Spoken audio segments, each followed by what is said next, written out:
Good evening, I'm Amna Nawaz. And I'm Jeff Bennett. On the NewsHour tonight, President Biden's news conference fails to quiet his Democratic doubters, who are uneasy about his re-election prospects. But our new poll shows his potential replacements might not fare better. A look behind the curtain of the Trump campaign's months-long strategy to seize on Biden's missteps. The advertisements that they're cutting, the fundraising ploys that they're making, the viral internet videos that they've been churning out, they're all designed around Joe Biden. And the struggle to restore power to more than 1 million people sweltering in the Texas heat after Hurricane Beryl.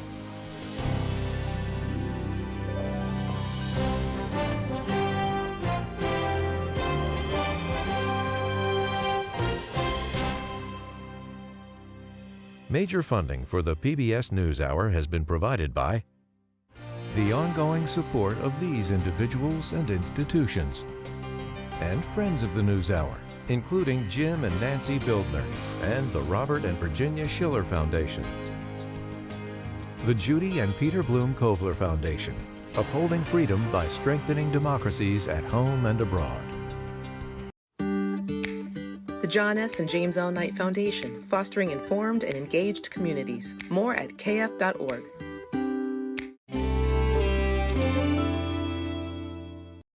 And with the ongoing support of these individuals and institutions.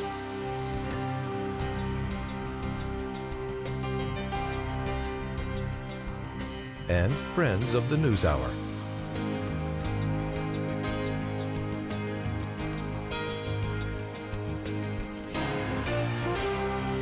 This program was made possible by the Corporation for Public Broadcasting and by contributions to your PBS station from viewers like you. Thank you. Welcome to the NewsHour. President Biden is facing more calls from Democratic lawmakers to step aside as the party's nominee since his Thursday night press conference. 5 House Democrats, Jim Himes, Eric Sorensen, Scott Peters, Brittany Peterson, and Mike Levin, have all issued statements asking for the president to step down. They joined 15 other congressional Democrats who've made similar calls earlier this week. Our White House correspondent Laura Barone-Lopez has the latest. Thank you. Please be seated. With all eyes on his high-stakes press conference, I'm not in this for my legacy. I'm in this to complete the job I started. President Biden played defense Thursday night, trying to prove that he's still fit to run for re-election. A lot can happen, but I think I'm the best I believe I'm the best qualified to govern. And I think I'm the best qualified to win. And while there were gaffes and slip-ups, what concerns do you have about Vice President Harris's ability to beat Donald Trump if she were at the top of the ticket? Look, I wouldn't have picked Vice President Trump to be vice president, but I think she was not qualified to be president. he gave detailed answers on foreign policy and national security. China has to understand that if they are supplying Russia with information and capacity, along with working with North Korea and others to help Russia in armament, that they're not going to benefit economically as a consequence of that. And went after Donald Trump on his plans for a second term. Do you think democracy intercedes based on Project 2025? Do you think he means what he says when he says he's going to do away with the civil service, eliminate the Department of Education? We've never been here before. And that's the other reason why you say, hand off to another generation. I've got to finish this job. But it wasn't enough to stop some Democrats from urging him to step aside as the party's nominee. Immediately after the press conference, Connecticut Representative Jim Himes, the top Democrat on the House Intelligence Committee, issued a statement calling on Biden to step away from the presidential race and urged Democrats to act fast. This is not about one press conference, one debate, one speech. This is about the presidency of the United States. This needs to be resolved, in the next 5 to 7 days, because we just went 10 days where the story was not Donald Trump promising totalitarianism. It was, how is Joe Biden going to do in the big boy press conference? Despite the growing number of congressional Democrats calling for Biden to drop out of the race, longtime allies like Congressman Jim Clyburn reaffirmed their support for the president. I would hope that we will focus on the substance of this man rather than these sometimes misspoken words and phrases and how he has run this country. I'm riding with Biden no matter what direction he goes, no matter what method he takes. I'm with Joe Biden. And if he were to change his mind, I'll just answer the question that I would be all in for the vice president. As Democrats figure out what to do about their nominee, House Minority Leader Hakeem Jeffries said he met with the president shortly after Thursday's press conference. In that meeting, Jeffries said that he directly expressed the full breadth of insight, heartfelt perspectives, and conclusions about the path forward that the caucus has shared. In an attempt to assuage fears, Biden himself virtually met Friday with some members of the Congressional Hispanic Caucus and the Congressional Asian Pacific American Caucus, and planned to speak with more Hill Democrats over the weekend. For now, the president has no plans to step aside, unless his advisors say otherwise. Unless they came back and said, there's no way you can win. Me. No one's saying that. No poll says that. There are other people who could beat Trump too, but it's awful start from scratch. And members of the president's inner circle, like former White House Chief of Staff Ron Klain, say yesterday's press conference are reason enough to end the freakout and unite behind Biden. Hitting the campaign trail today in the battleground state of Michigan, the president showed no signs of backing down. His next test, another cable news interview on Monday, and campaign stops next week. For the PBS NewsHour, I'm Laura Barone-Lopez. Despite Democratic concerns about Biden's candidacy, new polling out today shows the state of the race has not drastically changed since the debate. To walk us through these new numbers, I'm joined now by NPR's Domenico Montanaro. Always good to see you. Good to see you, too. So as more lawmakers are coming out calling for him to step aside, the question has been how voters look at this. The latest numbers from PBS NPR Marist polls actually show that Mr. Biden is now leading former President Trump 50-48 in a head-to-head matchup.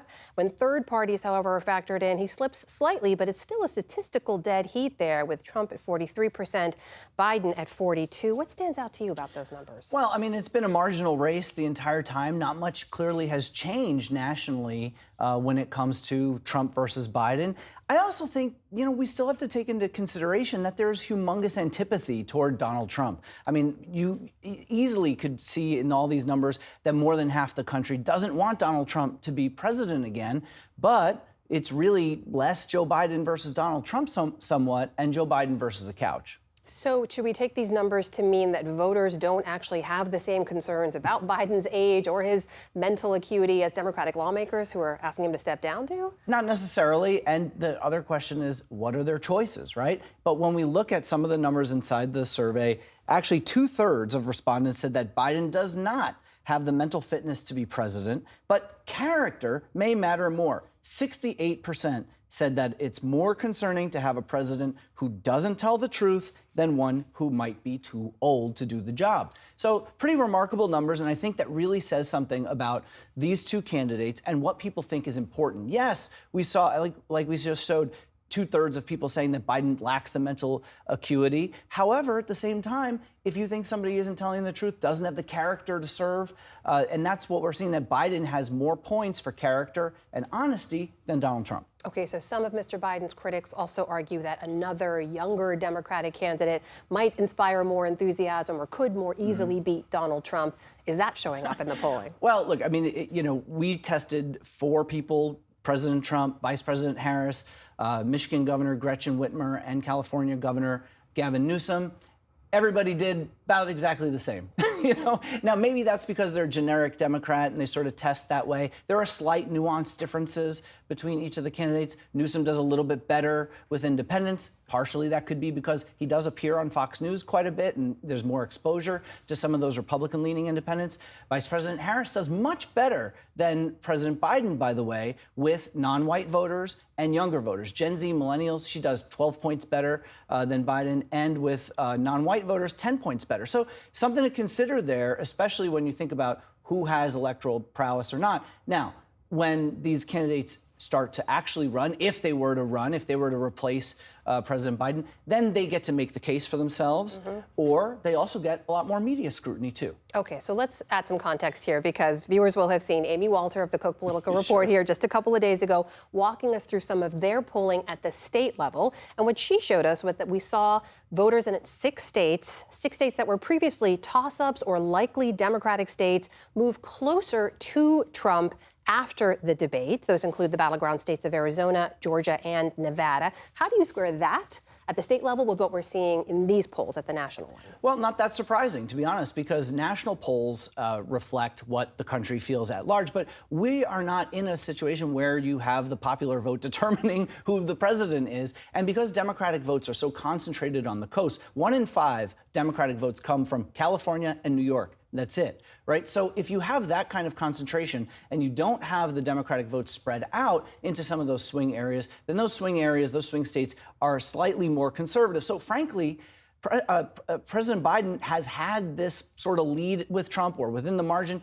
A 2-point lead for a Democrat nationally is not really that good for somebody like Biden, because it needs to be probably a little bit bigger than that to translate to electoral vote success. Okay, I do want to get your take on what President Biden had to say about the polls himself last night. Take a listen. How accurate does anybody think the polls are these days? I can give you a series of polls where you have likely voters, me versus Trump, where I win all the time. When the unlikely voters vote, he wins sometimes. The bottom line is all the polling data right now, which I think is premature because the campaign really hasn't even started. Well, the campaign's been going on for 2 years. He's actually right that those who say that they're definitely voting are doing better for Biden. But I will say, politicians always say that the polls are wrong when they're not good for them. That is NPR's senior political editor and correspondent, Domenico Montanaro. Always great to see you. Thank you. Thank you.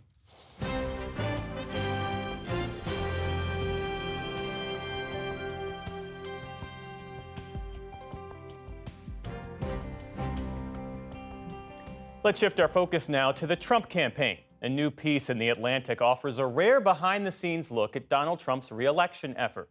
Staff writer Tim Alberta embedded with the campaign this past spring and spoke with Trump campaign co-managers Susie Wiles and Chris LaCivita for a piece titled "Trump is Planning for a Landslide Win."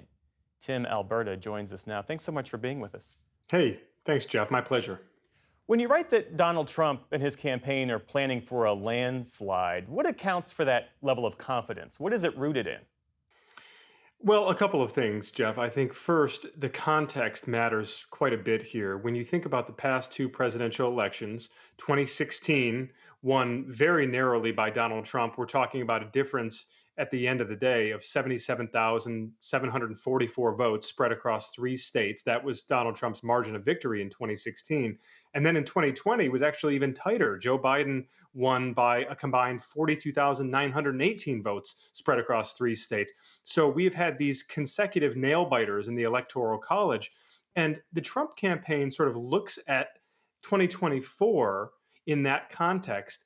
And they are now running a campaign that is far more sophisticated, far more efficient with its money, far more professional from the top down. And they also believe that they are running against the weakest candidate in any of those 3 elections. So to be clear, Jeff, the confidence is really not rooted in Donald Trump. It is rooted in Joe Biden. The Trump campaign believes that Biden is a fundamentally flawed candidate, and that they are actually sort of building a campaign that is specifically designed to draw out and exacerbate his key weaknesses as an opponent. And to be clear, all of this was well before the debate in late June that has the Democrats now wondering whether Biden should even be their nominee. Well, you're reporting that the Trump campaign is optimized to run a very specific race against a specific candidate, Joe Biden. How are they responding to this potential change of the ticket? And I should underscore and emphasize the word potential because President Biden says he's not stepping aside. I think they're pretty anxious about it, Jeff. To be clear, the Trump campaign will tell you, at least on the record, that they are happy to run against anyone, that any Democratic replacement would inherit Joe Biden's flaws and his weaknesses. But that's not true, and they know that it's not true. They recognize that this is a campaign, as you just said, that's been designed around beating one very specific opponent. And everything they've been doing, the targeting that they've been doing of voters, the advertisements that they're cutting, the fundraising ploys that they're making, the viral internet videos that they've been churning out, they're all designed around Joe Biden. So if suddenly he were replaced at the top of the ticket, I think in many ways it's back to square one for the Trump campaign. They recognize this, and I think they're deeply unnerved by the possibility of a switcheroo at the top of the Democratic ticket. Trump's previous campaigns in 2016 and 2020, certainly well-funded, not as well organized or as well disciplined. What does Susie Wiles and Chris LaCivita bring to the 2024 effort? I think that you have to realize that in politics, there are people who are sort of practitioners.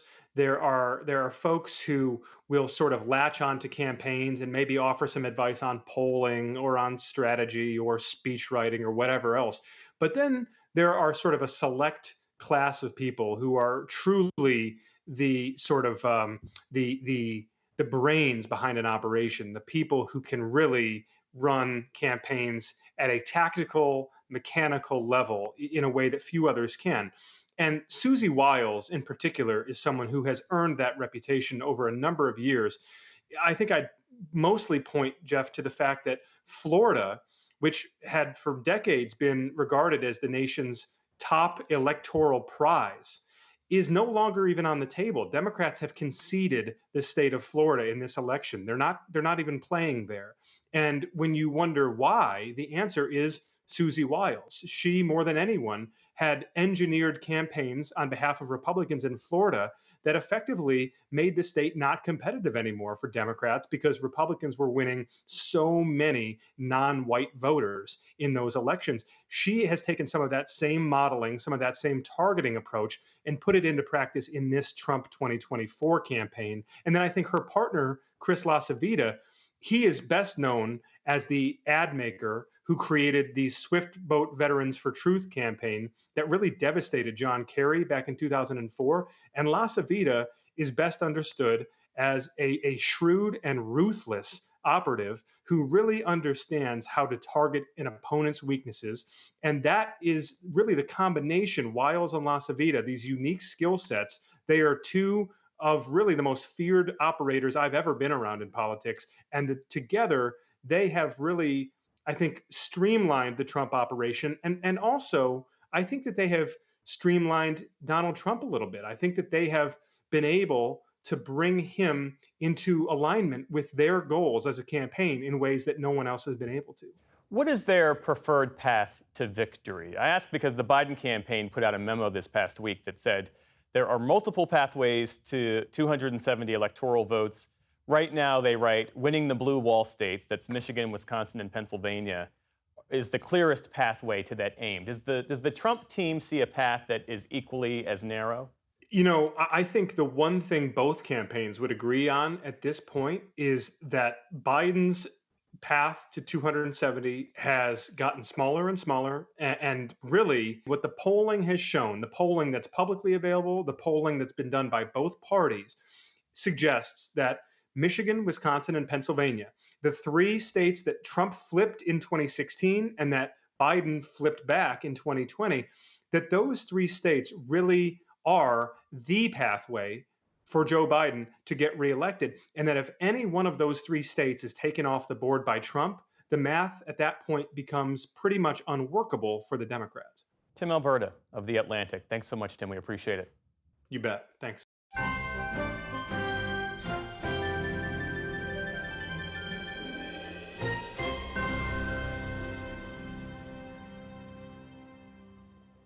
The lingering impact of Hurricane Beryl starts the day's other headlines. More than 800,000 customers in the metro Houston area still don't have power. That's left many hot and frustrated during what has been a blistering heat wave this past week. With no power and no air conditioning, and perhaps none before next week, many residents in and around Houston are reaching their own boiling points. How in the world can it take almost a week and then you're talking till Saturday, maybe Sunday, maybe next week? How is that possible? CenterPoint, the primary electric utility in the area, which is working to restore power, said more than 400,000 businesses and homes might not have electricity even by early next week. Many are struggling to find refuge from the sweltering heat or have access to food and clean drinking water in some cases. I'm about to lose the resources that I have, and I'm about to lose all the energy that I have trying to survive. I've been here since 2000-something, so I went through Rita and Ike, Imelda, Harvey, and then this year my complex has lost power twice without hurricanes, so sort of used to it. It's really frustrating. Many Houston area hospitals and emergency rooms have been jam-packed for days since many patients could not be released home safely. And some were treated at makeshift clinics at the NRG Park Sports Complex. CenterPoint says it's restored power to over 1.4 million customers faster than other utilities have during similar storms. It also says it pledges to restore power to 80% of those who were affected by Sunday night. I know it's hot. I'm thankful for the rain to cool things off. You know, everyone here is exhausted, but we'll continue to work around the clock to get everyone restored as quickly as possible. But the company is getting heavy criticism from residents, businesses, and lawmakers who argue it should have been better prepared. Lieutenant Governor Dan Patrick, who is acting governor while Governor Greg Abbott is away on a work trip, says he plans to hold CenterPoint accountable for their mistakes. But right now, I want every person at CenterPoint to have one job: get the power back on. We'll talk about what happened before the storm later. Just get the power back on. Hurricane Beryl is the latest in a number of storms that have wreaked havoc in the Houston area in just a few weeks. A series of winter storms in 2021 also crippled Texas's energy grid and left millions of people without heat or power for several days. Michael Weber, a professor of energy resources at the University of Texas at Austin, says climate change is accelerating the problems in Texas and for the national energy grid, too. A lot of our grid was built up decades or a century ago when the weather was milder, and the weather is becoming more intense and frequent with its storms, which includes wind and water and drought and freeze and heat wave and everything. And so we have to build that grid of the future. CenterPoint is proposing a $2 billion resiliency plan to improve the grid. Weber says steps like strengthening transmission poles with steel or concrete or moving some power lines underground may be necessary. But to do that, he says, voters and politicians have to acknowledge and confront the realities of climate change in a state where that's not always popular.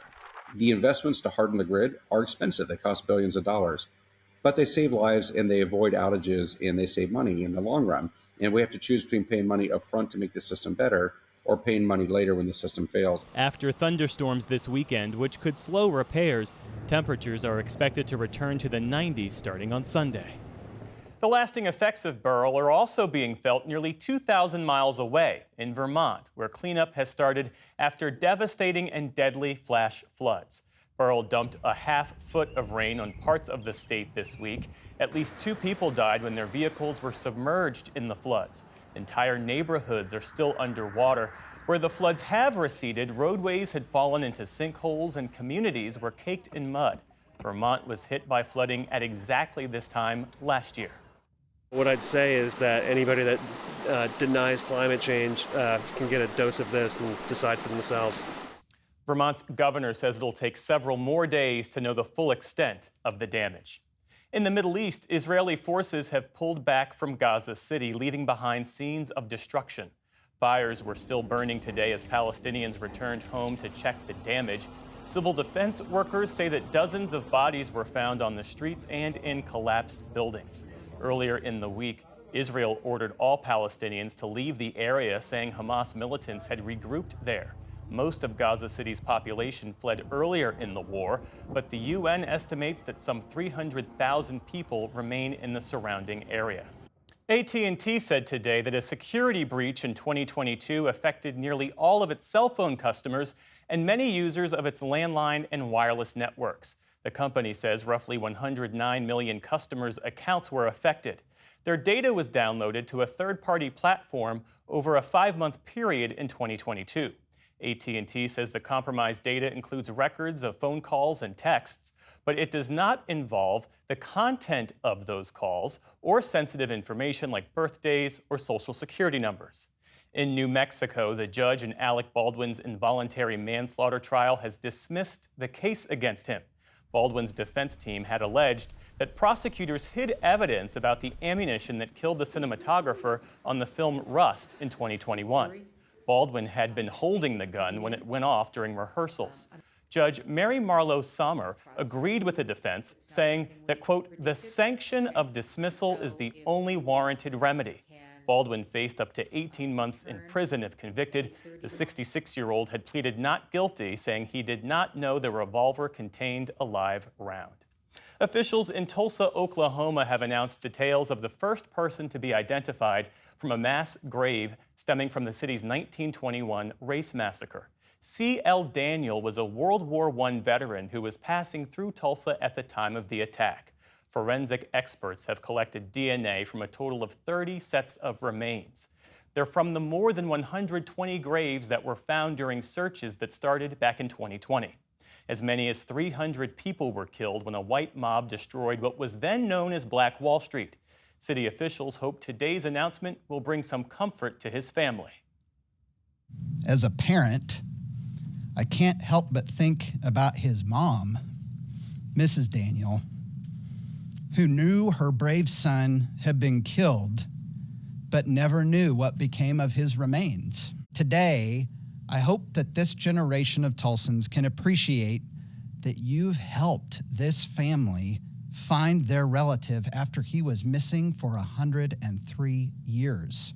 The city of Tulsa and field experts will start a fourth excavation at the Oaklawn Cemetery starting the week of July 22nd. On Wall Street today, stocks rose on bets the Federal Reserve will cut interest rates in September. The Dow Jones Industrial Average touched an all-time high during Friday's session before closing just above the 40,000-point level. The Nasdaq jumped more than 100 points to close near an all-time high, and the S&P 500 also posted gains to wrap up the week. And a passing of note from the field of healthcare. Gail Wilensky has died. Wilensky oversaw the Medicare and Medicaid programs during former President George H.W. Bush's administration and was a senior advisor to the president. And she appeared many times on this program, including this clip from 2009 with Judy Woodruff. She would join us to talk about the Affordable Care Act, Medicaid expansion, and more. Gail Wilensky was 81 years old. Still to come on the NewsHour, the death of a black man killed by security guards in Milwaukee draws comparisons to George Floyd. David Brooks and Jonathan Capehart weigh in on President Biden's campaign. And a concert celebrates NATO's 75th anniversary with music from its member nations. This is the PBS NewsHour from WETA Studios in Washington and in the West from the Walter Cronkite School of Journalism at Arizona State University.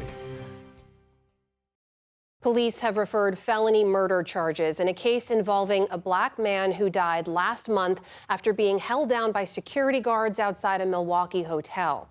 According to the city's police department, 43-year-old Devontae Mitchell entered the Hyatt Regency and, quote, caused a disturbance, ending up in an altercation with security guards as they attempted to detain him. A warning, this disturbing video was taken by bystanders and shows what happened next. No! 4 individuals restrained Mitchell outside while he was lying prone on the concrete and shouting repeatedly for help. At least one man can be seen with his knee on Mitchell's back. Police say he was unresponsive when they arrived and was later pronounced dead. This week, his widow, Deasia Harmon, spoke at a rally outside the county courthouse. To see them beat him repeatedly over and over and over again. They didn't stop. They could have stopped. They could have let him go, and they didn't. To do him like that and to embarrass him like that, to destroy his character, to just take away his dignity. It was so wrong of them to do. For more now, we are joined by attorney Ben Crump, who's representing the Mitchell family, and by Naisha Mitchell, who is Devontae's sister. Welcome to you both. And Ms. Mitchell, let me just begin by saying how incredibly sorry we are for you and your family's loss. I just want to begin by asking, how are you doing? Well, first I want to say thank you for that. And, it's been rough. It's been hard. It's been a long past week and a half, since it happened. It's been a lot going on, it's exhausting. My brother's gone. He's no longer here with us. We no longer have him with us, with the family.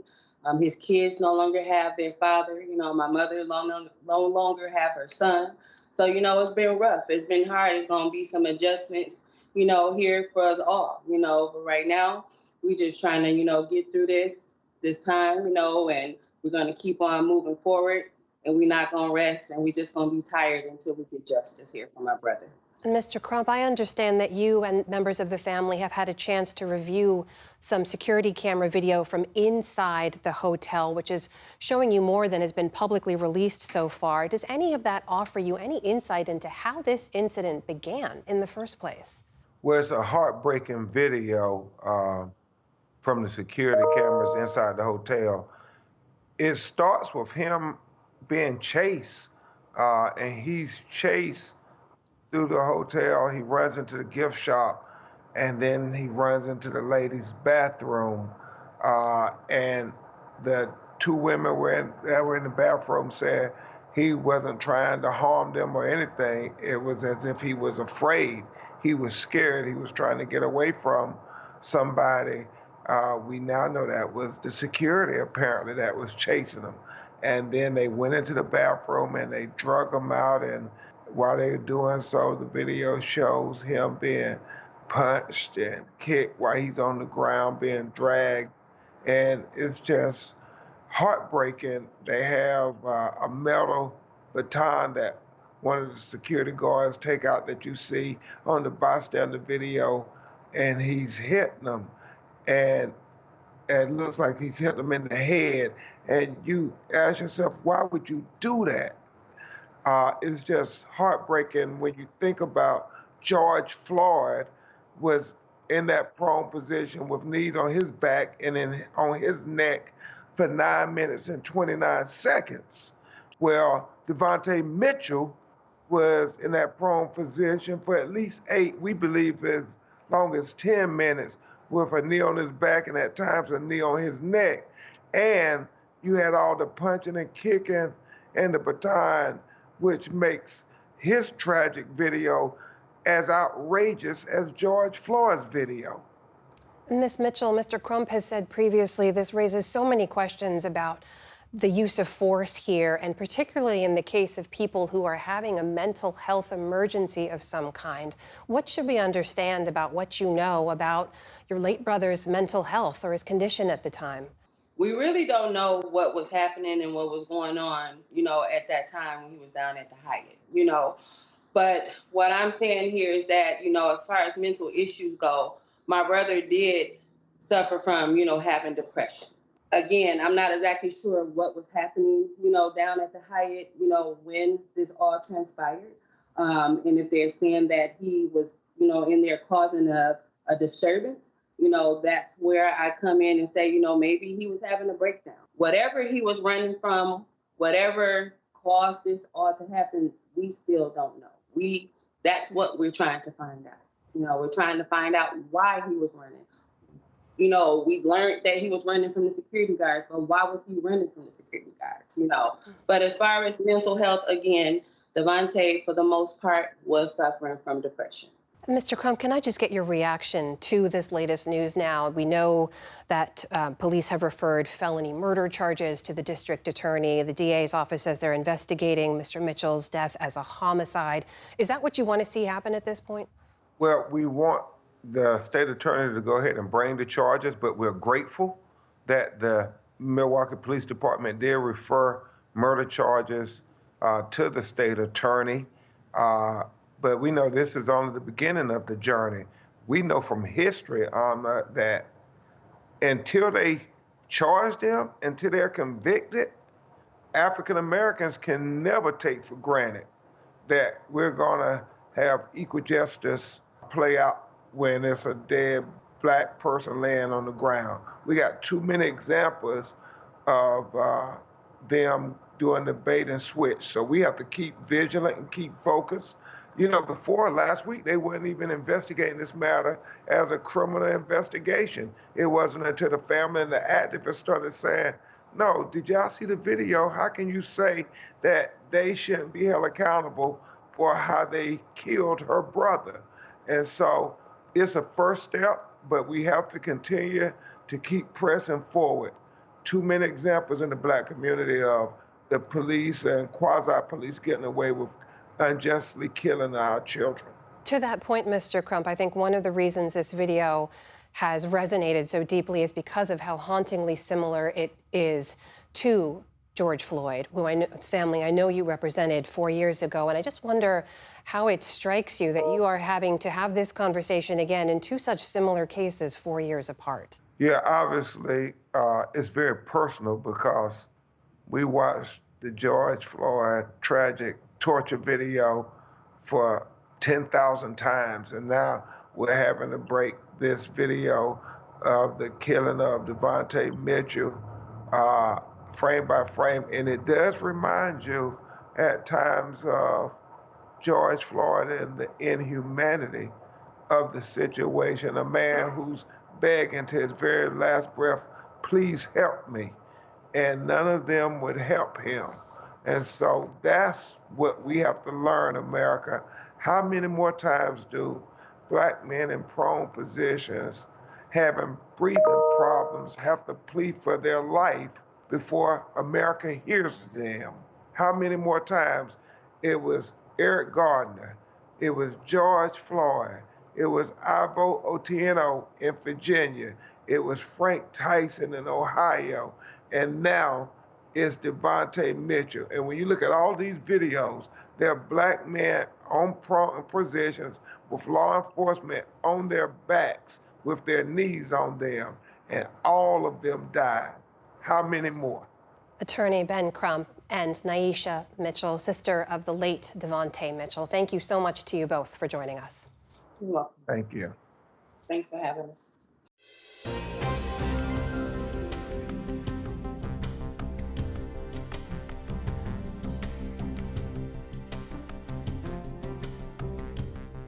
On the week's major political stories, from President Biden's struggles within his own party to the Republican National Convention next week, we turn to the analysis of Brooks and Capehart. That's New York Times columnist David Brooks and Jonathan Capehart, associate editor for The Washington Post. Thank you both for being here. Jack. So President Biden's press conference last night might have reassured some Democrats, but it has not come close to ending this ongoing conversation about whether or not he should withdraw from the race. Jonathan, how do you assess this current moment? We don't have enough time for me to climb up on my soapbox and climb back down. Look, ever since that disastrous debate performance 2 weeks ago last night, Democrats have been tearing their hair out, self-immolating, and saying what they need to see from the president to make them assured that he is up to the task. He needs to show some life and some vigor. He does a rally in Raleigh the very next day. He needs to sit down with the press and do an in-depth interview. He sits down with George Stephanopoulos a week ago tonight. He's sitting down with Lester Holt at NBC on Monday. He needs to be extemporaneous and do things like that. He goes to the AFL-CIO, speaks with them, microphone, no teleprompter. He did it again today in Michigan. He did it. He needs to talk to the press. You know, he needs to take questions from the press. He's been ignoring us. 59 minutes last night. He answered questions, particularly an impressive question from your colleague, David Sanger, the New York Times, which I thought, I'm sure he didn't do this on purpose, but was devious in the question that he asked. A multi-part, very complex foreign relations question that the president answered to the point where the press conference got boring because he got so deep in the weeds. I raise all of these things because people keep putting up these goalposts. He meets them, and then they move them again. Clearly, people are they're not satisfied. They want someone else, as if they're living in some Aaron Sorkin fantasy land that everything will, work itself out in the end with one really good speech, one really great candidate at the end of the hour. This is real life, and real life is scary. What about that, David, that these Democrats who are critical of President Biden are effectively seeing what they want to see? And how do you view this? Should he stay in the race, or is he on track to losing the White House, with Democrats potentially losing the House and the Senate? Well, first of all, I look at the press conference. It reminded me when I used to watch Reagan, back when I was a young Reaganite, and I would watch the press conferences through close, my hands up, what's he going to say now? I hope it's not bad. Hope it's not bad. But when you looked at the judgments that he made about world history and historical events, in my view, Reagan's judgments were sound about the Soviet Union. And I felt that way with Biden. He's not what he was a year ago. He's certainly not what he was 10 years ago. I think the Biden we saw at the presser is the Biden that is there, which is a little mentally slow, a little cumbersome in his articulation, but basically with sound judgments. Now, will this get him out of the woods? He's got to show some way to win this thing. And that's getting harder and harder to see. When you have swing states, the Cook Report switching them, swing states over to the Trump, when you see states that should not be swing states, like Minnesota, being switched over to swing states, when you have Democrats in New York State panicking, that's pretty bad. And so, to me, it's less about how he performs on any given day, but what's the plausible strategy to victory? And I just don't see that out of the Biden campaign right now. Jonathan, adding to the polling that David mentioned, our new poll, 55% of voters want Joe Biden out of the race. In some ways, that has been the story of this election cycle, where the majority of Americans have said that they don't want to see a Trump-Biden matchup, and yet here we are. How does this campaign, how does the White House turn the page and focus their attention on Donald Trump and his agenda and his vision for the country? Well, one, start talking about Donald Trump and his agenda for the country. But the other thing is, everyone is focused on the number that shows how many people want him out of the race, how many people think he's too old, how many people think he doesn't have the mental acuity that he had 10 years ago, and not focus on the other numbers in the polls. For instance, the NPR poll, this poll that we're talking about, Biden is up 50-48. In the Washington Post poll that was released yesterday, for the disastrous debate performance that happened 2 weeks ago, this poll was conducted after that. Despite that, Donald Trump and President Biden are tied. They are tied. If this race is lost, if it's so disastrous, why don't these two polls that I just talked about, why haven't they cratered? And that's the thing that's driving me absolutely crazy. These scaredy-crats that are out there screaming that the house is on fire, we're going to lose everything, and yet we now have two national polls that don't reflect that reality. I want those people who are saying he should get out of the race, please tell me, what are the numbers you are using? What do you see that the rest of us don't see? Tell us. Because if you can show me, if you can back up your conjecture that we're going to lose the White House, lose the Senate, lose the House, then show me the numbers. And then maybe I'll set my hair on fire too. David, I want to get your take on this, on the national conversation and our coverage of it. And I raised the question because I was talking to a top Democrat this morning who said that there's too much focus on performance and not enough focus on substance, and that we in the media have basically failed to learn the lesson of 2016. And that when President Biden was given that press conference last night at NATO, Donald Trump was in Mar-a-Lago alongside Hungarian President Viktor Orban, who is this anti-democracy icon of the far right, and that there's no focus on that. There's a focus on whether Joe Biden should have a neurological test. Well, I think there's some credence to that. All of us in the media have one thing in common. We're all in the communication business. And so smooth articulation is super important to all of us. And when we see Joe Biden not smoothly articulating, we assume it's an indictment on his entire cognitive abilities. And I think that's a little overstretched. On the other hand, I'll just speak for myself, the Biden we saw at the press conference, I think, is an adequate president. He would make the right judgments, his staff would do the things he needed to do, and he'd be an adequate president. But nobody's worried about 2024. They're worried about 2025 and 2026 and 2027. And we've all had relatives and friends who've declined. And often the pattern is gradually all at once. And so the decline is genuinely worrisome. So I don't think we're paying attention to nothing here. We're paying attention to whether the President of the United States has the ability to do the hardest job in the world. And so I think that's legitimate. I'm worried about 2025 and 2026 and 2027 as well, but worried about it if Donald Trump is president of the United States. And if President Biden is reelected with Vice President Kamala Harris, and God forbid something were to happen to the president, the nation would be in good hands with Vice President Harris if she were to have to step in and become president of the United States. That's the other thing that is driving me crazy about this conversation. People are acting like there's no succession plan, that there's no one out there. They're right there. It's the president and the vice president.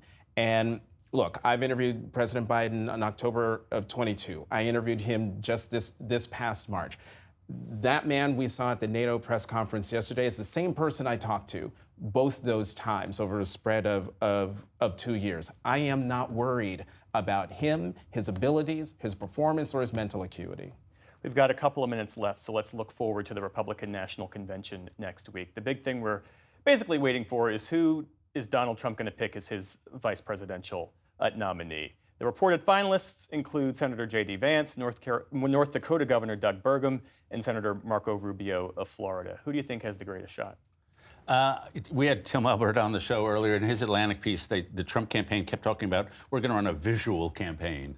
It's got to look pretty. And we know Trump, now I'm doing the Biden thing, President Trump, he wants somebody to look the part. He picked Jim Mattis to look the part. And so I think Doug Burgum looks the part of a business executive who's going to give you a strong economy. So I'm going with the guy from the Dakotas. Jonathan? He's cribbing my notes because I have said that. I think I even said it here. Absolutely. I think of the three, it's Governor Burgum. The other thing that Governor Burgum has that the other two don't have is seeming ambition for the job themselves. And Senator Rubio ran for the job himself. J.D. Vance, Senator Vance, I'm sure has aspirations, especially if he gets chosen. Governor Burgum, he's a wealthy man. He's doing this apparently out of public service. Maybe he'll have ambition, but I think, David is right in quoting me from a while back. Well, final question, David. Nikki Haley has released her delegates to Donald Trump, but she won't be at the convention because she wasn't invited. Now, that could change, but as we sit here and talk right now, she's not planning to go. Was that a mistake? Was that an unforced error of the Trump team not to invite her? By, the kindergarten level politics is you try to unite your party, so you invite Nikki Haley, but Donald Trump does what Donald Trump is going to do. And I have to say, I'm mystified by how well they're sitting. I think the Republicans are just sitting pretty and feeling it. And, God is good, omniscient, and omnipotent, and yet somehow he seems to want Donald Trump to be reelected because there's just been a string of events that have lined up for Trump, whether it's DeSantis being a bad candidate, whether it's the indictments, whether it's the Democrats imploding in the middle of the Republican convention. Trump. David Brooks and Jonathan Capehart, we will see you in Milwaukee. Yes. See you. All right.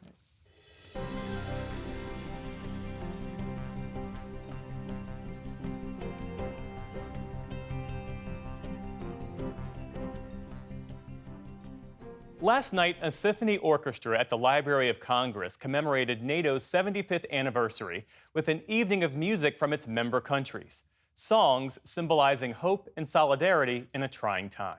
Here's a look and a listen for our arts and culture series, Canvas. Hallelujah, hallelujah, hallelujah. The concert by the American Pops Orchestra, organized in part by the Atlantic Council, featured professional members of the Pops playing alongside student musicians, composers, and singers hailing from the 32 countries that make up the NATO alliance. The founder and conductor of the American Pops Orchestra, Luke Frazier, conceived of the idea himself and shared with me earlier this week why he gathered these student artists. You know, I think all too often we forget to include younger members of our culture in a discussion about foreign policy, and especially those that are not in government or policy spaces. And I think there's no better group to include the musicians who are used to bringing people together of many different backgrounds. So when you marry all those ideas together and my personal commitment to the next generation of musicians, it all came together into this NATO Symphony Orchestra. Tell me more about the students. What has this experience been like for them? They're getting an experience that's unlike any other, not only in their exposure to this diplomatic community, but also in the musical breadth and depth. And when you're pivoting all the way from Dvorak to Whitney Houston in one concert, it's quite the experience for many of these students who will never get the chance to do that otherwise.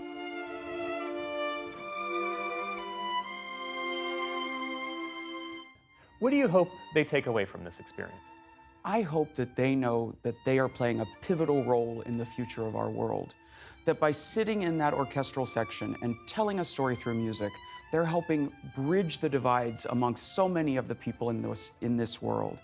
And they're helping to make this world a better place. Well, as you mentioned, I mean, just looking at this repertoire, it's an incredible range of music, both in terms of style and origin, from Chopin to The Weeknd. What was the message you were trying to convey in choosing that selection of songs? Well, what I wanted to make sure is that we're representing the breadth and depth of music in our world. You know, so many students that are being a part of this process are used to a very strict conservatory training, which is mostly focused on classical music. And I must confess, my whole background was classical music, and I love it. But I want to make sure that we are making classical music relevant to new generations. And we do that by pairing classical music with popular music. And what's fun is we're creating this interesting musical dialogue amongst the students and for the audience with this concert. That musical dialogue was on full display during the orchestra's rendition of ABBA's 70s hit, Dancing Queen. Dancing Queen, feel the beat from the tambourine. Yeah, you can dance, you can jump, having the time of your life. Which followed this traditional Slovenian folk song.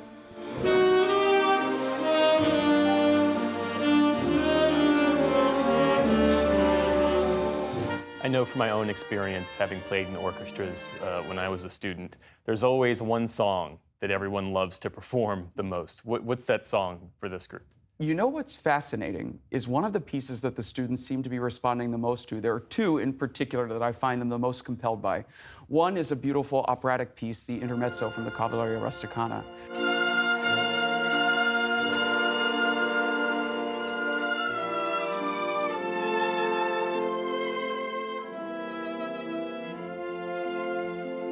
And the other is Whitney Houston's Greatest Love of All. And what I love is that we have a group of students that are open and able to cover so many styles of music and be excited and inspired by it. Because the greatest love of all, it's happening to me. I found the greatest love of all inside of me. Why is it important, in your view, for a momentous occasion like this, marking the 75th anniversary of the most successful alliance in history, to have music at its core? I think one of the best examples that the diplomatic community can learn from is the musical community. You know, so many times we have to come together from many different walks of life, and particularly with this orchestra, they're coming from all over the world for just 2 days of rehearsals to bring themselves to a common purpose, a common musical purpose. And so what I find so inspiring as the conductor is to bring all of these many different backgrounds together and say, look what we can do even in our own musical space. And if we can take the lesson from the students, that's how we can start bridging these divides.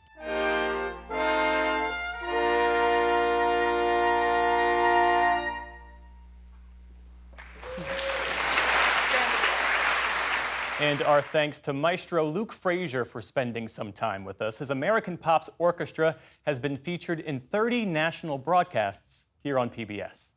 And be sure to tune into Washington Week with The Atlantic tonight for a look at President Biden's fight to stay atop his party's presidential ticket. And on PBS News Weekend, how extreme heat is warping train tracks and causing drawbridges to get stuck, causing major travel woes. And as we mentioned earlier, next week, Republicans are holding their national convention in Milwaukee, and we will be there covering it all.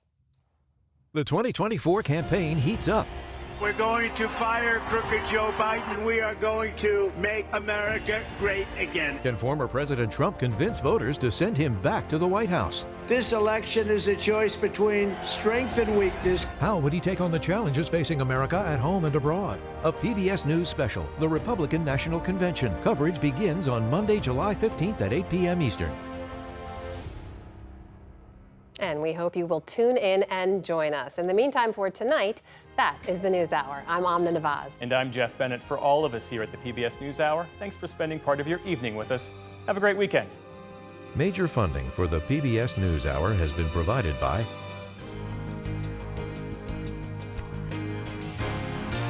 and with the ongoing support of these individuals and institutions, and friends of the News Hour, including Kathy and Paul Anderson, and Camilla and George Smith. The Walton Family Foundation, working for solutions to protect water during climate change so people and nature can thrive together. The William and Flora Hewlett Foundation, for more than 50 years advancing ideas and supporting institutions to promote a better world at hewlett.org. And with the ongoing support of these individuals and institutions.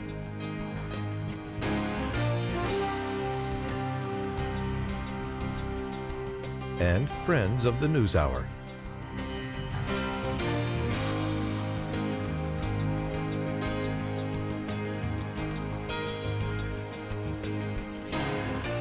This program was made possible by the Corporation for Public Broadcasting and by contributions to your PBS station from viewers like you. Thank you.